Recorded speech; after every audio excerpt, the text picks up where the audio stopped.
All right, everybody, welcome to week 3 of our social media training.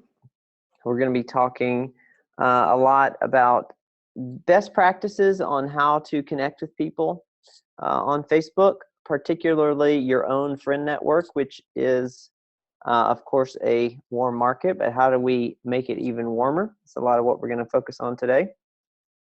So in thinking through our 5 pillars of our steps to social media success, which results in us being able to grow our business online, we're really going to take a look at step 3 for a few minutes here, and branding yourself. You know, that's not the most comfortable thought for a lot of people, that, you know, as a business owner, you are your own brand. The way you come across, it does matter. And so that's what we're going to be thinking through today. Not only how do you come across to other people on these platforms, but how do you be yourself through these things? You know, the soundboard provides good, healthy living content for you, but that's not all there is to who you are. And so how do you take the time to put your passions, your other interests and things through your social media channels, so that comes across and you don't just sound like somebody who's only interested in one thing. So we'll go through a couple of quick tips here, and then I'll spend some more time on activating your network. But just a few quick tips. One thing that I do notice and constantly surprises me is how many people who sign up for the soundboard have outdated photos in their profile, or chopped off photos in their profile because it's not sized well, or just basically nothing at all. So please take the time to, you know, update your profile. That, you know, that goes without saying. But one thing that people are less likely to do, but that Facebook does a good job at, is to really fill out all of your profile. And so I'm going to pull up mine here and just show you this. When you're at your home profile, you've got an update info button here.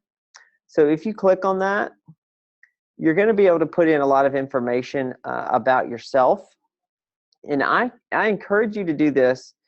I took the time to do this probably in January of this year, as I was preparing, doing a lot of homework and preparing these training sessions.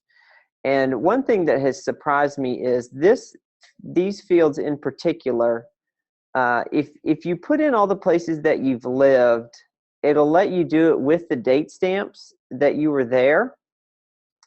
And when you do this, Facebook does a better job at connecting you with people from your past. And so my Facebook friend network hadn't changed in a long time. You know, you're on the platform for a long time, the friend requests typically start to slow down, and you know, you can go weeks sometimes without getting one. But when I did this, I started getting all these friend requests because Facebook was realizing where I was on planet Earth during certain time periods. And so, for instance, Augusta, Georgia, I taught school there for a couple years. I was Facebook friends with a couple of my former students. Well, all of a sudden I had 30 friend requests from that crowd of people, because I told Facebook that I had been there for that long. And so take the time to do this. If you haven't, you know, you can put in some information here as well. I think it's probably a good practice, especially, you know, if you want to get in contact with people. They do hide your email, so a scraper is not going to come and steal it and use it and send you excessive spam. But you can put in your Juice Plus site here. You can put in your other social media channels. You can put all kinds of stuff here. But I would encourage you to take the time to do that. And again, it's just the update info button here under your profile. So that's a little quick tip.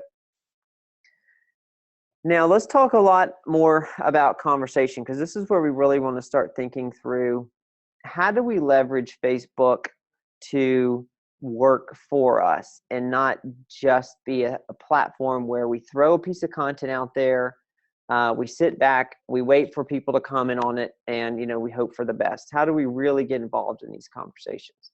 So I wanted to put a couple of things up here and talk through this, because I want you to see the way that Facebook thinks about your personal feed. And so these first three bullets are copied and pasted from Facebook's terms of service. And I want to unpack these a little bit and what they mean. And then the fourth bullet, which we'll get to in a moment, is from a New York Times article that I found. But the first bullet says Facebook was built on the idea of connecting people with their friends and family. That is still the driving principle of the news feed today. Our top priority is keeping you connected to the people, places, and things you want to be connected to, starting with the people you are friends with on Facebook. Okay, so how does Facebook know who you want to be connected to? Well, of course, your friends. But if you have hundreds and hundreds of friends, you do not see all their content most of the time because of the way that we consume on Facebook. We hop on, we scroll for 90 seconds, we hop off.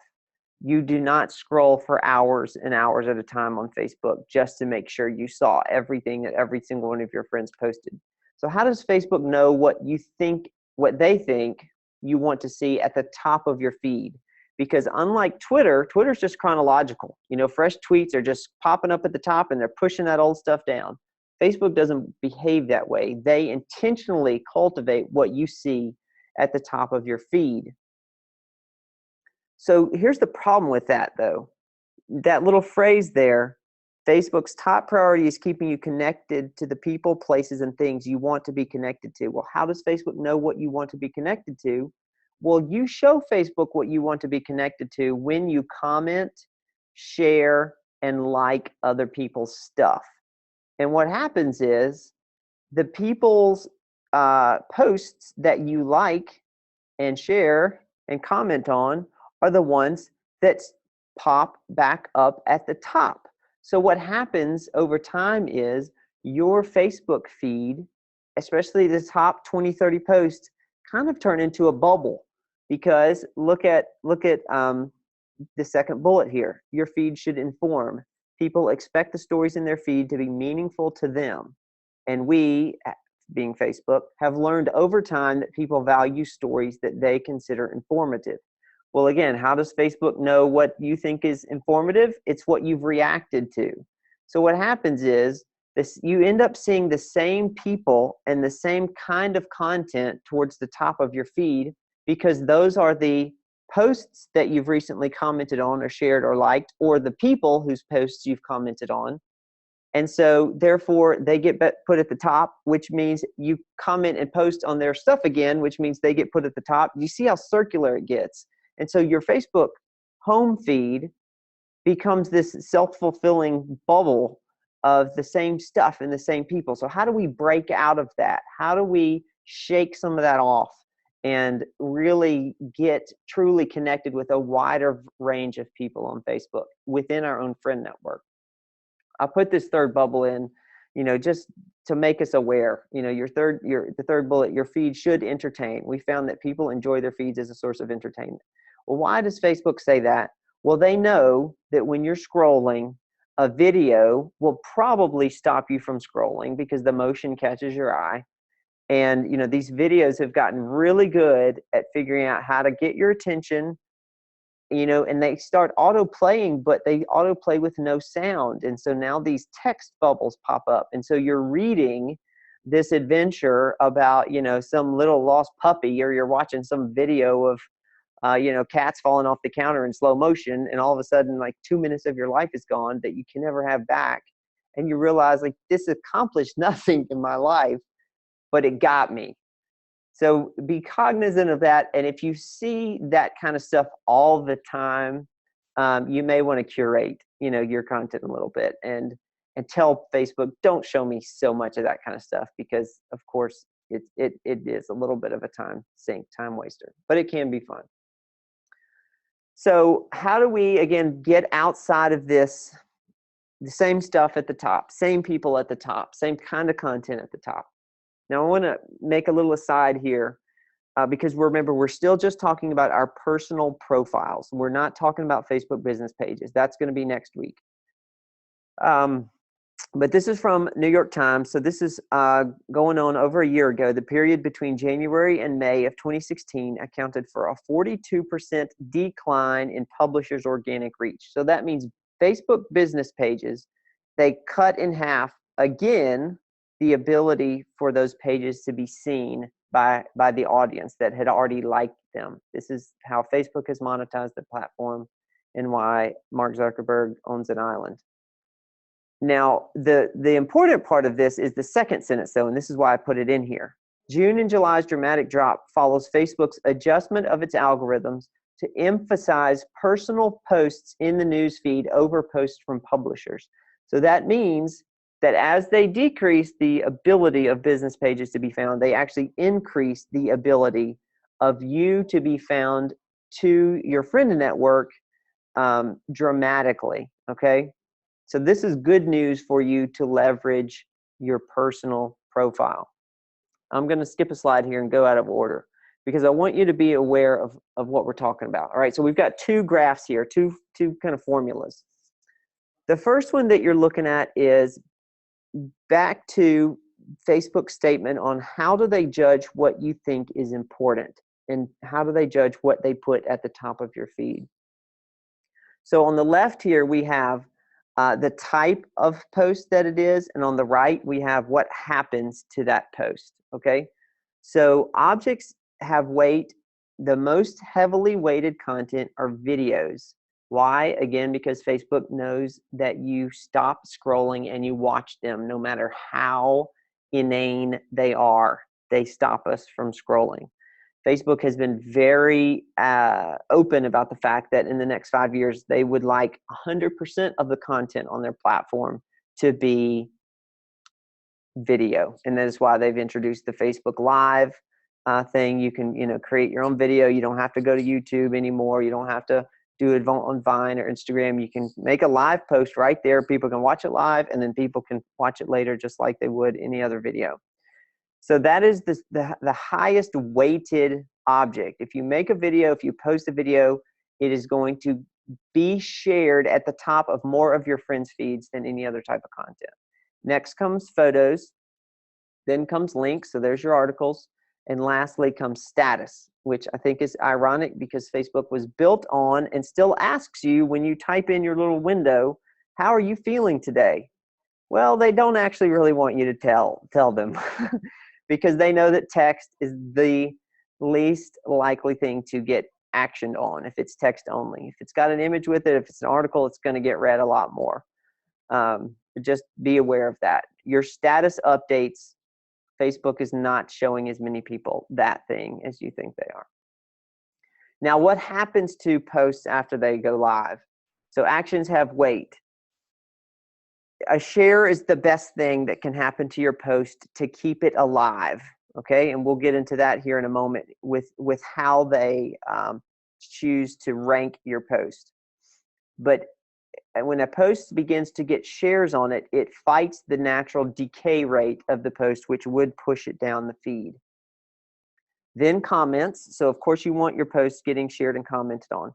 Then likes, then clicks. So if posts are getting clicks, if your articles are getting read, then that matters to Facebook because they know that people are actually taking a look at it regardless of whether or not they're commenting and sharing on it. So all that being said, I'm going to hop back up here now and show you the whole point of having good-looking content, good-looking, healthy living content going out, accurate content going out, is to have that ability to have your post have more of a life than it normally would. Okay, so I found this post. This is a good example. This is Ruth. Ruth is one of my Facebook friends. She is a Juice Plus NMD in New Zealand. And so the date stamps here are a little weird because of the way I was viewing it. But I want you to see how long this post lived after she created it. So this was an article she found through the soundboard, posted it to her friends about the difference between walking and running. And so the first comment was posted on January 20th at 10:45 p.m. And so you have some conversation here back and forth about either loving running or hating running and complaining about it.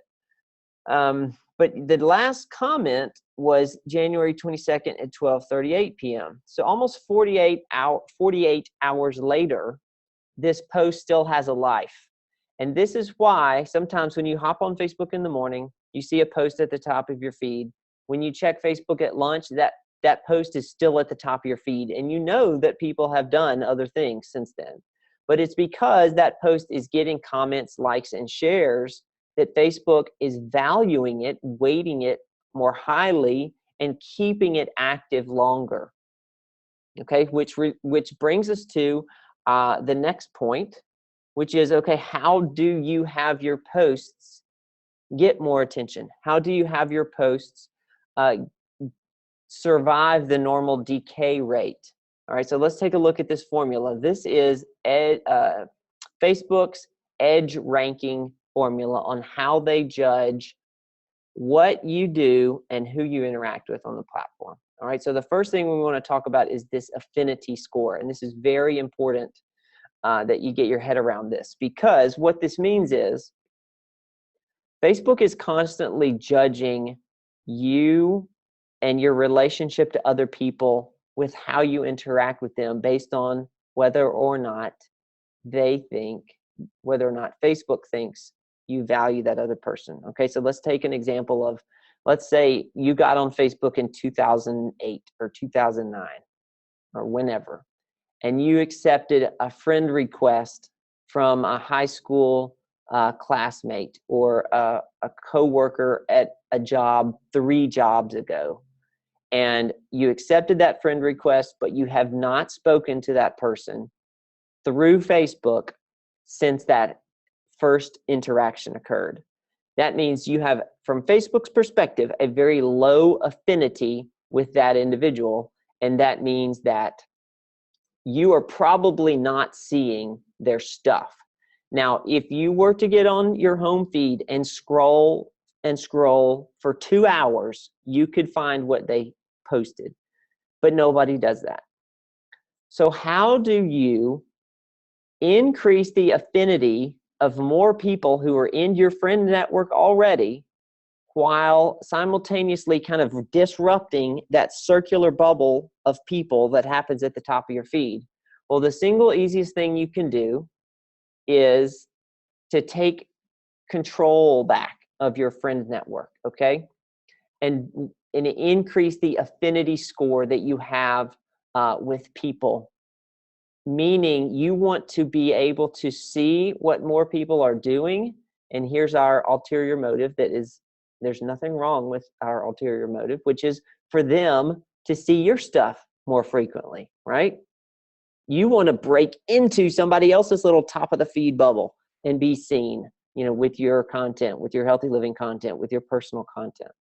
So do this. Your friend network. I have 541 friends on Facebook. You probably have a lot more. Go and just comb through your friend network and find that person who you had, some kind of fun or easygoing relationship with in the past, and you haven't spoken to them through Facebook in years, and you haven't even thought about that person in however long. We need to increase the affinity or the stickiness between you and that person. So to do that, here's a perfect example. This is one of my best buddies from high school from 20 years ago. He and I became Facebook friends, when we got on the platform 7 or 8 years ago. We lost touch through college, and then we lived on different sides of the country and just never reconnected. I accepted his friend request on Facebook, and when I was experimenting with this towards the end of last year, I went to his profile and realized I had not seen any of the posts that he had been creating. Pictures of he and his kids, his wife, she was also a high school friend of mine. I hadn't seen any of it. And so what I did was I found an announcement of a band that was touring that he and I liked in high school, had gotten back together. I sent him this post. We had some funny conversation back and forth about it. It was good to reconnect with him personally. But what happened was, all of a sudden, I started seeing all of his posts again, and he started seeing mine because he comments on them.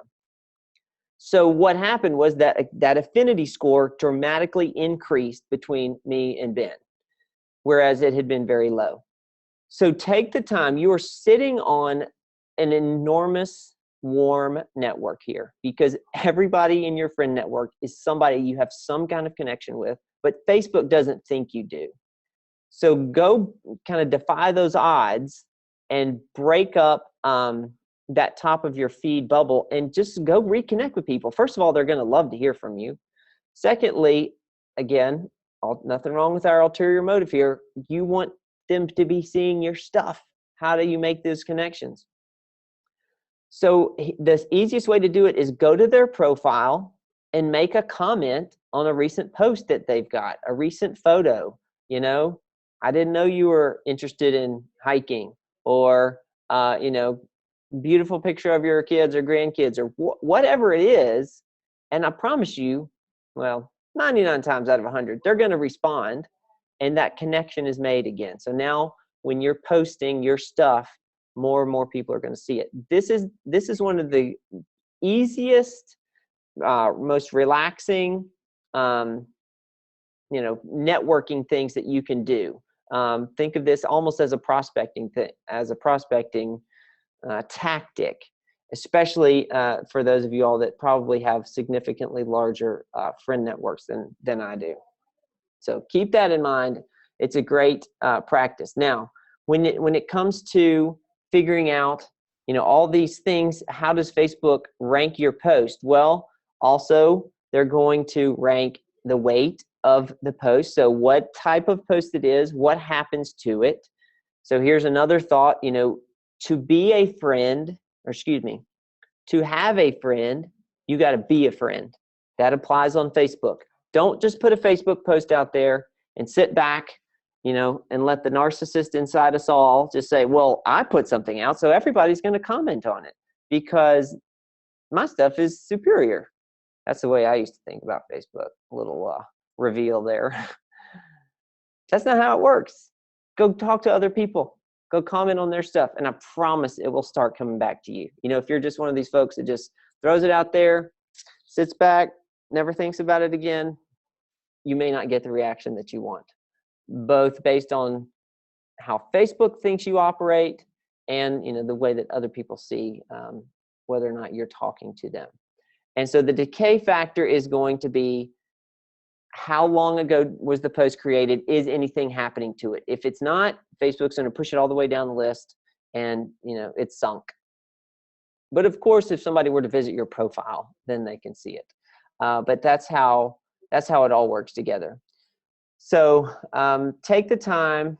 It is worth your time. It is worth your energy to, you know, block out 15 minutes every 3 days for the next 3 weeks to go through and really get into your friend network here and connect with people.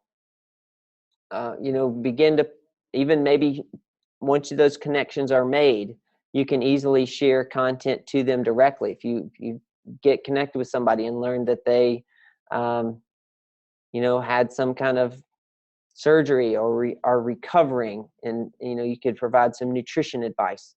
If they've got some kind of, you know, health event in their family that they've talked about, that they're worried about now, that might be passed down, you can be, you know, how do you be missionally minded about your business to people? And I tell this to folks all the time, but you know, you want to lead with your heart, you know, not the product. And so keep that in mind, you know, as you're posting. So that is the thought for today. Facebook personal profiles. We'll wrap it up a minute early here. Next week, we're going to talk about Facebook business pages and how things have dramatically changed for those in the past 2 or 3 years, and whether or not it's worth your time to do that. And then we will have the call the following week, which also happens to be the Anaheim conference. So if any of you all are coming over to that, I'd love to connect with you. I'll be there. So anybody have any questions before we go? thoughts, comments? All righty. Well, I'm going to wrap it up here, and Linda, I'll send you the recording. And everybody, thanks so much for joining.